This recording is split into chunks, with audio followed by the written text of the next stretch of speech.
Video 32, Managing Human Resources and Volunteers, Area 3, Chess Subcompetencies 3.2.1, 3.2.4. Review the learning objectives for this video. Let us talk about something that can make or break your program, and that is managing your people effectively. Whether you are working with paid staff or volunteers, the management cycle follows 5 key steps, and understanding these will be incredibly valuable for your career. The first step is recruitment. Before you recruit anyone, you need to clearly define the roles and skills required. Write specific position descriptions that outline responsibilities, time commitments, and qualifications. Recruit through multiple channels, including community organizations, professional networks, universities, and faith-based institutions. Cast a wide net to find the right people. The second step is screening. Not everyone who volunteers or applies is the right fit, and that is okay. Conduct interviews to assess both skills and alignment with your program's mission. Depending on the population you serve, background checks may be legally required, especially when working with minors or vulnerable adults. Check references to verify experience and reliability. The third step is training. Every staff member and volunteer needs a thorough orientation to the program, including its goals, target population, delivery methods, and specific protocols. Training should include both content knowledge and practical skills like facilitation techniques and cultural competency. Investing in good training upfront saves you so much time later. The fourth step is supervision. Ongoing supervision ensures that staff and volunteers are delivering the program with fidelity and have the support they need to handle challenges. Schedule regular check-ins, observe program delivery sessions, and provide constructive feedback. The fifth step is retention. Retaining good staff and volunteers saves time and money compared to constantly recruiting and training new people. Recognition, professional development opportunities, and attention to workload management all contribute to retention. Taking care of your team means your team can take care of your participants.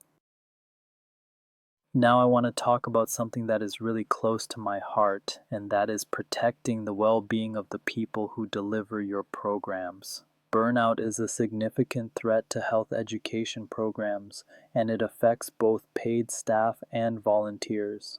As a health educator, you need to be able to recognize the signs of burnout and take proactive steps to prevent it. Emotional exhaustion is often the first sign. Staff members or volunteers may express feeling drained, overwhelmed, or unable to cope with the demands of their role. Compassion fatigue, which is a specific form of burnout common in helping professions, occurs when constant exposure to the struggles of others depletes a person's empathic resources. Decreased engagement and increased absenteeism are behavioral indicators. A volunteer who used to arrive early and stay late may start showing up late or missing shifts entirely. Cynicism or detachment from the program mission is a cognitive indicator. Staff may make negative comments about the program, the participants, or the organization.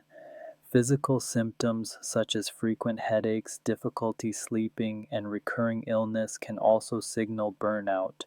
Perhaps most concerning for program quality, burnout leads to reduced effectiveness in program delivery. Burned out facilitators may cut corners, skip activities, or deliver content without enthusiasm. Now, here is the good news. Prevention strategies include setting realistic workloads, providing regular breaks and time off, creating a supportive team environment, offering debriefing sessions after emotionally demanding work, recognizing and celebrating achievements, ensuring that no single person is carrying a disproportionate share of the workload, Building burnout prevention into your management plan from the beginning is far more effective than trying to address it after it occurs. Your team deserves that proactive care. While the management cycle applies to both paid staff and volunteers, there are important differences in how you approach each group, and understanding these differences will help you lead more effectively. Paid staff typically have formal job descriptions and employment contracts that outline expectations, duties, and accountability measures. They participate in regular performance evaluations and have opportunities for professional development and career advancement within the organization. Compensation and benefits are important motivators, though research consistently shows that purpose and work environment matter as much as salary in the health education field. Volunteers require a different approach, and this is something worth really understanding. Scheduling must be flexible to accommodate their other commitments, and expectations must be realistic given that they are donating their time. Frequent recognition and appreciation are essential because volunteers are not compensated financially. A simple thank you note, public acknowledgement at a team meeting, or a small token of appreciation can go a long way. Never underestimate the power of sincere gratitude. Clear boundaries around responsibilities protect volunteers from scope creep, which is when their role gradually expands beyond what they originally agreed to. This is a common cause of volunteer burnout, so watch for it. Since volunteers are not motivated by pay, you must tap into their intrinsic motivation by assigning them meaningful tasks that align with their values and interests. Both groups need clear role definitions, regular communication, and a sense that their contributions matter to the program's success. The most effective health education programs create a team culture where paid staff and volunteers feel equally valued and supported. When you build that kind of culture, everyone does their best work. Read the scenario stem aloud. Give students 30 seconds to consider options before advancing.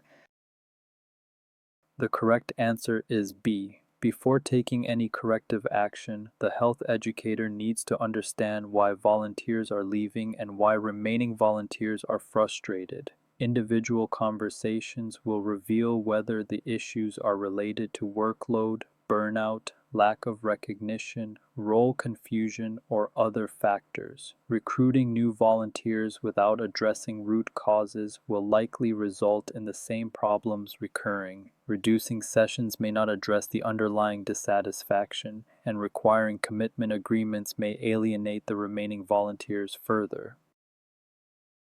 Summarize the key takeaways